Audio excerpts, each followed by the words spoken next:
లోక్సభ ఎన్నికల్లో ఈసారి తెలంగాణలో భారీ విజయం వరించింది. సిట్టింగ్ 4 స్థానాలను నిలబెట్టుకుని అదనంగా మరో 4 స్థానాలను తన ఖాతాలో వేసుకుంది కాషాయ పార్టీ. అయితే తెలంగాణలో ప్రధాని మోదీ ప్రచారం బీజేపీ అభ్యర్థులకు బాగా కలిసొచ్చింది.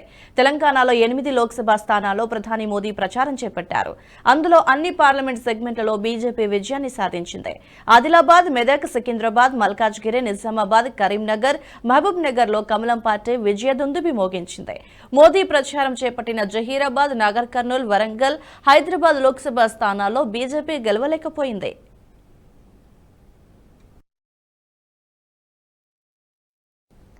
తెలంగాణలో ప్రధాని మోదీ ఏప్రిల్ నుంచి మే వరకు 3 నెలల్లో మొత్తం 8 సార్లు తెలంగాణలో పర్యటించారు. తొలుత మల్కాజ్గిరిలో రోడ్ షో నిర్వహించిన రోడ్ షోతో తెలంగాణలో ప్రచారానికి శ్రీకారం చుట్టారు మోదీ. రోడ్ షోలు, బహిరంగ సభలతో తెలంగాణ క్యాడర్లో జోష్ నింపారు. పార్లమెంట్ ఎన్నికల వేళ ప్రధాని తెలంగాణలో అత్యధిక పర్యటనలు సాగించారు. మార్చిలో 5 సార్లు, ఏప్రిల్లో 1 సారి, మేలో 2 సార్లు తెలంగాణలో పర్యటించారు మోదీ.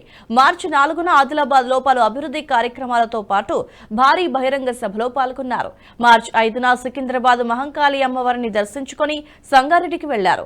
సంగారెడ్డి, పటాన్చెర్లో పలు అభివృద్ధి పనులతో పాటు బహిరంగ సభలో పాల్గొన్నారు మోదీ. మార్చి 15న మల్కాజ్గిరిలో రోడ్ షో నిర్వహించారు. మార్చి 16న నాగర్ కర్నూల్లో బీజేపీ ప్రచార సభలో పాల్గొన్నారు మోడీ. ఇక మార్చి 18న జగిత్యాలలో నిర్వహించిన బహిరంగ సభకు హాజరయ్యారు.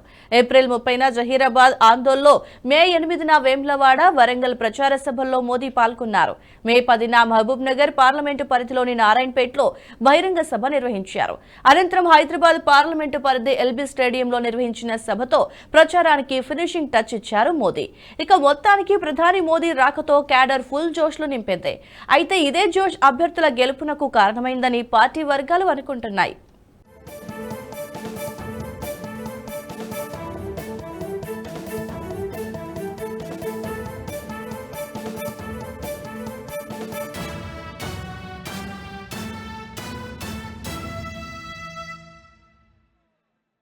ఈ వీడియో మీకు నచ్చినట్టయితే లైక్ చేయండి, 10 మందికి షేర్ చేయండి. అలాగే కామెంట్ల రూపంలో మీ అభిప్రాయాలను మాతో పంచుకోండి. Nationalist hub group of channels ను సబ్స్క్రైబ్ చేసుకుని తెలుగునాట జాతీయవాద జర్నలిజాన్ని ప్రోత్సహించండి. ఈ వీడియో కింద ఉన్న బెల్ ఐకాన్ పై క్లిక్ చేయడం మర్చిపోవద్దు.